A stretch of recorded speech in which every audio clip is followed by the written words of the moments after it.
উল্টিয়ে দিয়েছে, তো দেখো সুন্দর উঠে গেছে।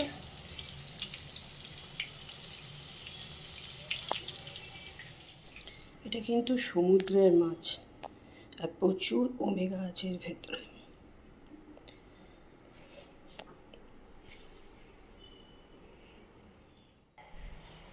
আজকে আমাদের রান্না হবে, এটা হচ্ছে কিং ফিশ। আমাদের কিন্তু ওদিকে, আমরা ব্যান্ডেলের দিকে এটা একদমই দেখতে পাই না, পাওয়া যায় নাই বললেই আমার মনে হয় এটা।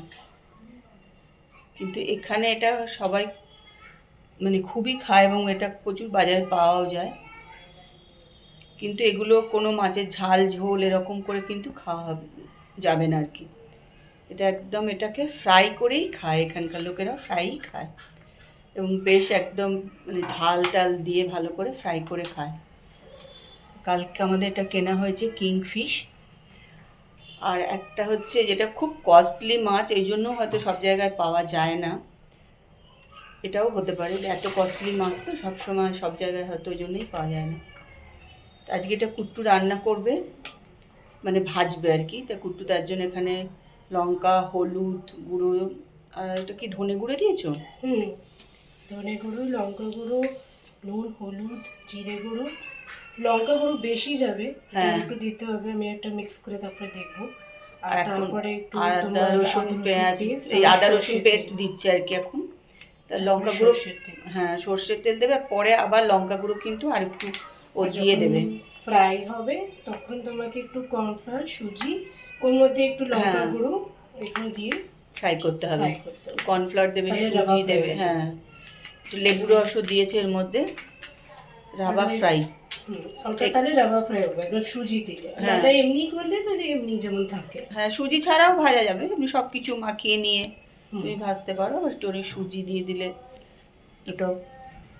এখানে কিন্তু হোটেলে এরকম করেই ভাজে, সুজি টুজি দিয়ে একদম রাবা ফ্রাই করে ভাজে এবং খেতে ভালোই হয়, মচমচে হয়। আর বলে রাখি, এটা আমাদের কালকে আনা হয়েছে, নিয়েছে 2600 টাকা কিলো। তা সেই জন্যেই আমার মনে হয় এটা সব জায়গায় পাওয়া যায় না। যাই হোক, আজকে আমিও অন্তত প্রথম খাবো। কুট্টুরা এখানে খেয়েছে, হোটেলে টোটেলে পাওয়া যায়, আমিও খেয়েছি আমার মনে হয় যতদূর সম্ভব হোটেলে একবার। যাই হোক, বাড়িতে আমরা কোনোদিন এনে খাইনি, আজকেই প্রথম। এটা কুট্টু এটা প্রিপারেশন করছে, এটা রান্না হবে।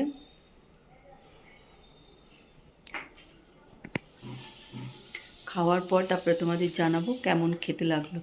সবারই ভালোই লাগবে খেতে, খারাপ কেন লাগবে।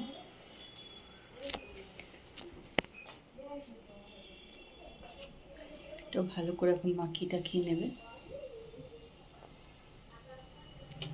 তাছাড়াও আজকে আমাদের দুপুরে এখানে আলু উচ্ছে সেদ্ধ হচ্ছে, এখানে হচ্ছে মুগের ডাল, আর কড়াই আছে হচ্ছে বেগুন ভাজা।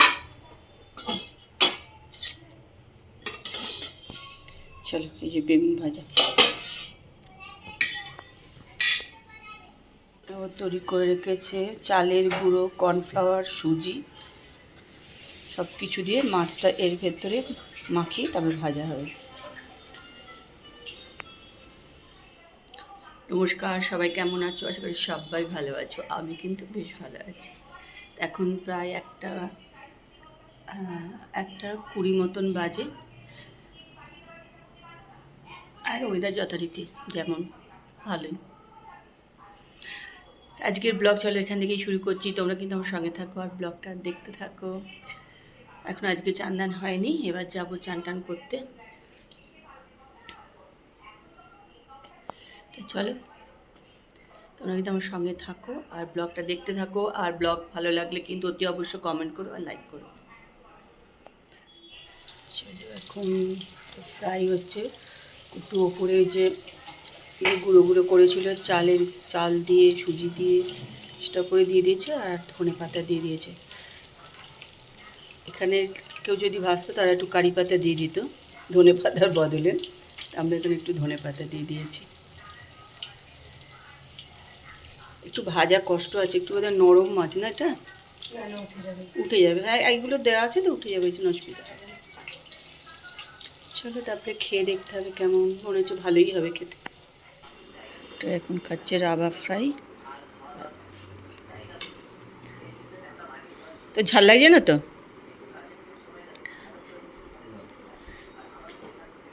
অত ঝাল তো নেই এটা। চলে আমার চান টান সব হয়ে গেছে, তারপরে কুট্টু আসবে, তারপরে খাওয়া দাওয়া করবো। ও চান করতে গেছে, ও চান করে আসলে তারপরে খাওয়া দাওয়া করবো।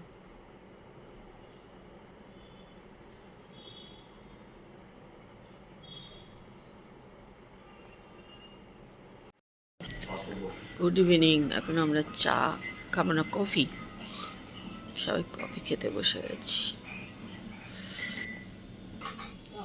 Twee dangerous kinderen.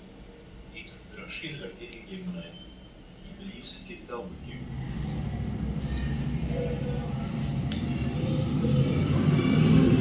এখন বাজে 8:30। বললাম চলো একটুখানি হাঁটাহাঁটি করে নিই।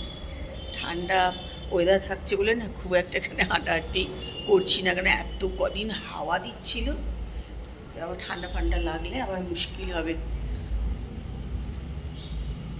সেই জন্য ঘর থেকে আর বেরোনোই হচ্ছিল না। তো আজকে ভাবলাম চল আজকে একটুখানি হাঁটাহাঁটি করে নিই।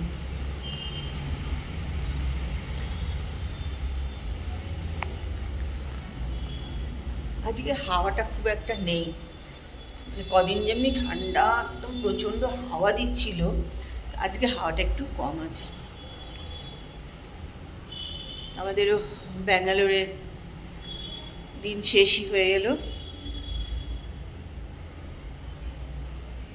আর শুক্রবার দিনটা আর শনিবার দিনটা, তা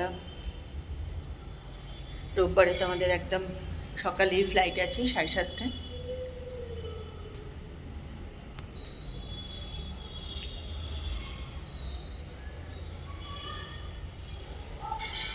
যাই হোক, ওখানে এত গরমে কষ্ট এবার আমরা পেয়েছি, মানে বলার না। মানে যেদিন ওখান থেকে ট্রেনে উঠলাম ভাবলাম বাপরে বাঁচলাম গরম থেকে। ট্রেনেও তো এবার আমরা যশবন্তপুরে যেহেতু এসেছি, সে তো 2 দিন হয়ে গেছে, সেই জন্য ট্রেনেও পুরো এসিতে 2 দিন থেকেছি, তারপরে এখানে এসে তো প্রচণ্ড ভালো ওয়েদার।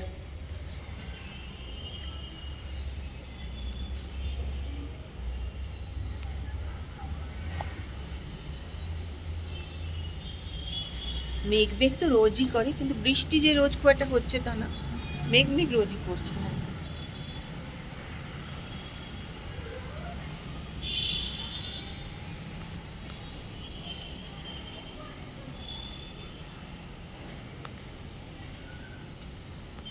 কদিন খুব ঘোরা বেড়ানো গল্প।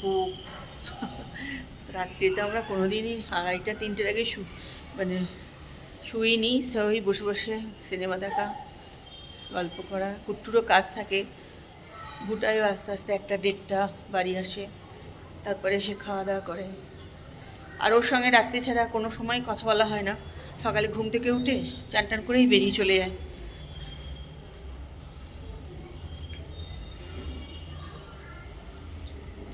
তোমরা অনেকে লিখেছো ব্যাঙ্গালোরের ব্লগ বেশ ভাল লাগছে, তাদেরকে অনেক অনেক ভালোবাসা।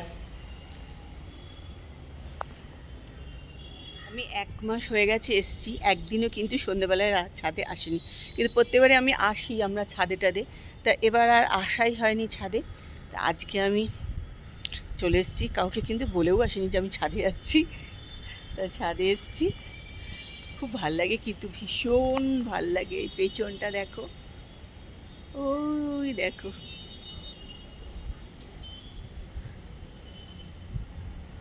কি সুন্দর লাগছে না? সব আলো জ্বলছে, খুব ভাল লাগছে দেখতে।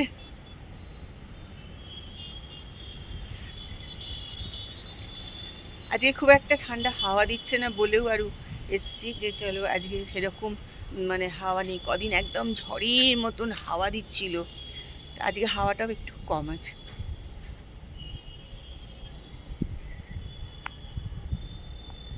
ওই কি বলে, তোমাদের যে জিও ফাইবার আছে না, সেটাও তো জিওরই সাথে আছে, ওটার মেসেজ আসছে আমি। আমার গ্যাস দিতে হবে ইলেকট্রিকের বিলটা। চলো শুয়ে পড়ি, 2:30 বাজে, কুট্টুর এখন 1 ঘন্টা চাকরি, 3:30, 3:30, 4টে। আমরা এখন এবার শোবো।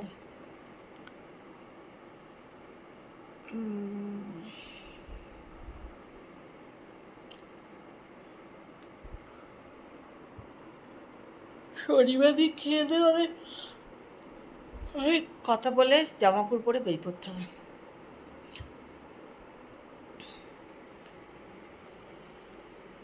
আমাদের মেঘিত বাড়ি আস্তে আস্তে তোমাদের 9টা 9:30 বেজে যাবে না? হ্যাঁ 9টা বাজে কোথায়? না, 9টার আগেই তোমরা চলে আসবে। 5:30টায় তো আমরা যদি নেমে যাই তোমরা বাড়ি চলে আসবে 7:30টায়। হ্যাঁ আমাদের এত টাইম লাগবে না। এসে খেয়ে শুয়ে পড়বে, আমরা তো 4টের সময় বেরোবো। এসে এসেই শুয়ে পড়বে।